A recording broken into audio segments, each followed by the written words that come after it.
I am Denise Vidoc, also known as NativTxn. Come along with me as I spend my time camping and dancing across the Lone Star State. So I've gotten in the habit of when I'm camping for several days in a row, as I'm opening cabinets, I don't always close them all the way, when I'm parked here. So when it's uh when it's pack up day, I just go around and touch all the cabinets, make sure they're locked, but that way I'm not using the latches in and out every single time I go in there. So um just check and make sure everything's latched and batten down the hatches, so to speak. I love my ice machine. It comes in really handy throughout the week, when I'm camping for several days, especially. So, but it is a little heavy, and for travel days, I pick everything up, and it's kind of heavy. So I usually put it down here under the table, which is kind of just over the wheel well, and I try not to place, heavy items back here in the back because when I'm traveling, I don't want things bouncing around back there. So it goes up front.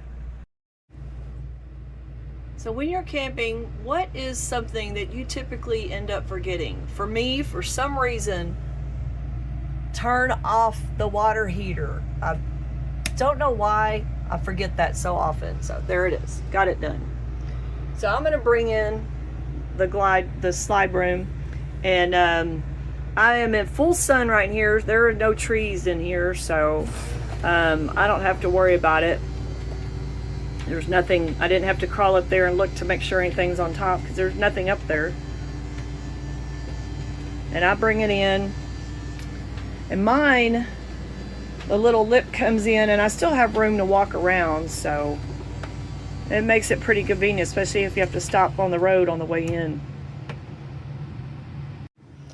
I used to have the theater seats with the console in the middle, and you couldn't stretch out sideways or get comfortable in it. So I took it out and I put in this little couch, and it actually pulls out into a lounger and then even further out into a bed.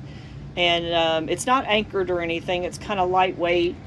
And I had taken out one of the bench seats here and I put in these ottomans, and it really helps open up the space. And of course, they're mobile. And so when I get ready to go, I end up playing Tetris. So I have one ottoman here against the wall.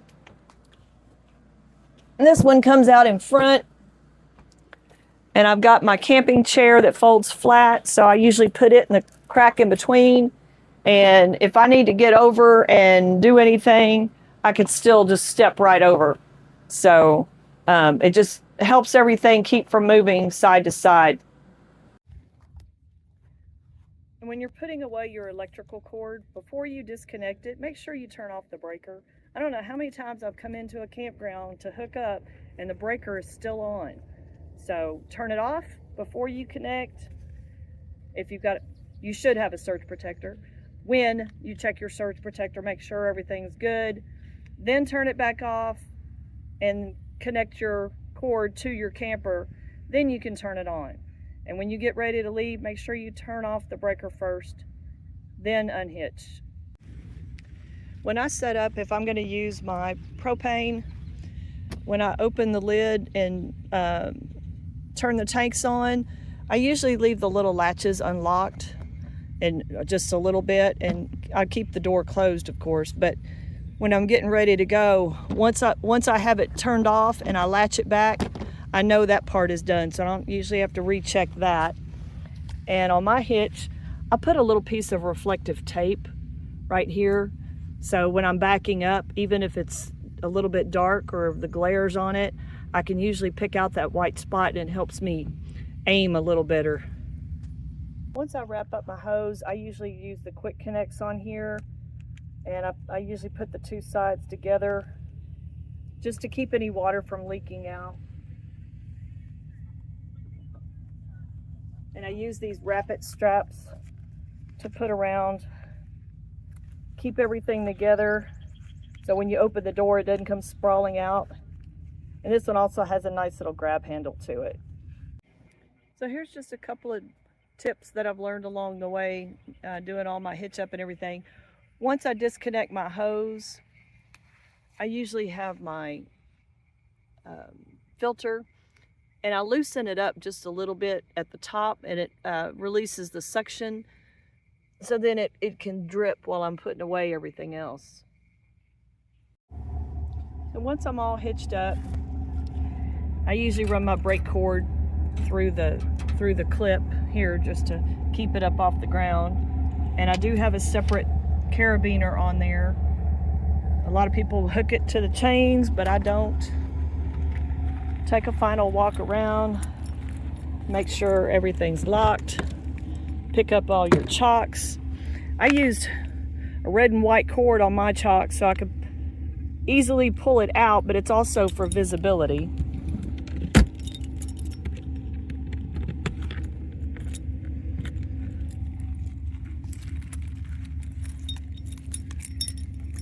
Lock the door. I usually lock both for travel just to make sure nothing comes loose. Cords are all the awnings in.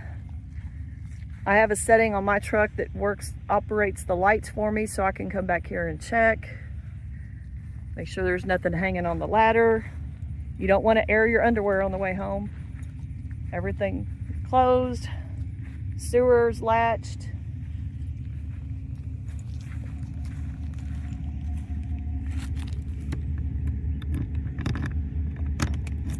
Lock that one. Everything's good. And now that I'm home, it's time to unhitch and unload everything.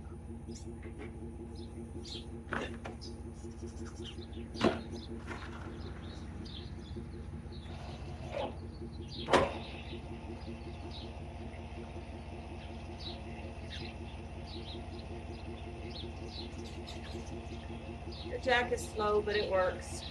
Better than having to hand crank it. Gotta raise it up so I can get the sway bars off.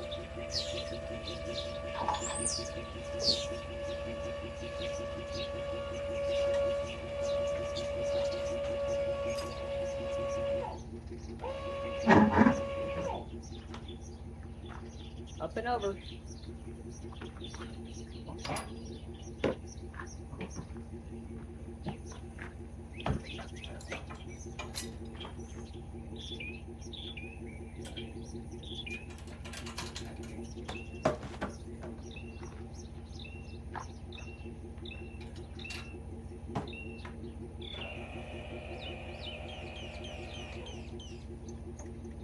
I usually disconnect just in case something lurches. That way I don't pull everything apart.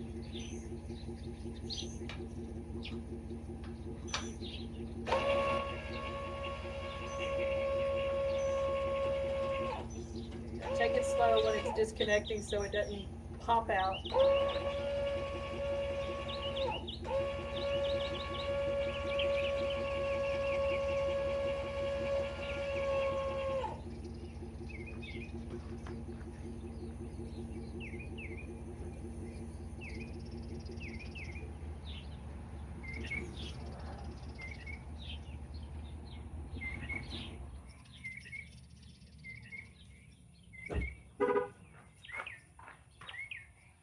Now I take the sway bars off. I usually leave my hitch on because I tow so often. So I put the pins back in, and I have a sewer hose holder here, but it's very small, but it's a good place just to put the rods in there just to keep them up off the ground. So it's pretty handy. I use the 3-in-1 hitch gel, so my hitch is usually pretty nasty. So I always have to do cleanup.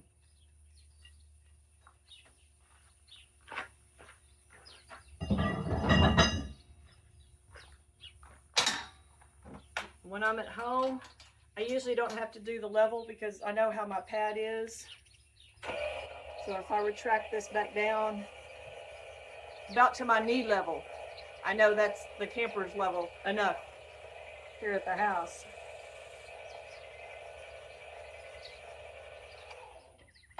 Close enough. So that's done. So all I have to do is hook up my electrical cord and she'll be ready to go for the next time. Get all my stuff out, and I've got a spot here about halfway between College Station and Brenham. So if anybody's in this area and need a place to stay for the night, I'm a Boondockers welcome host. If I'm home, you can park here in front of the camper.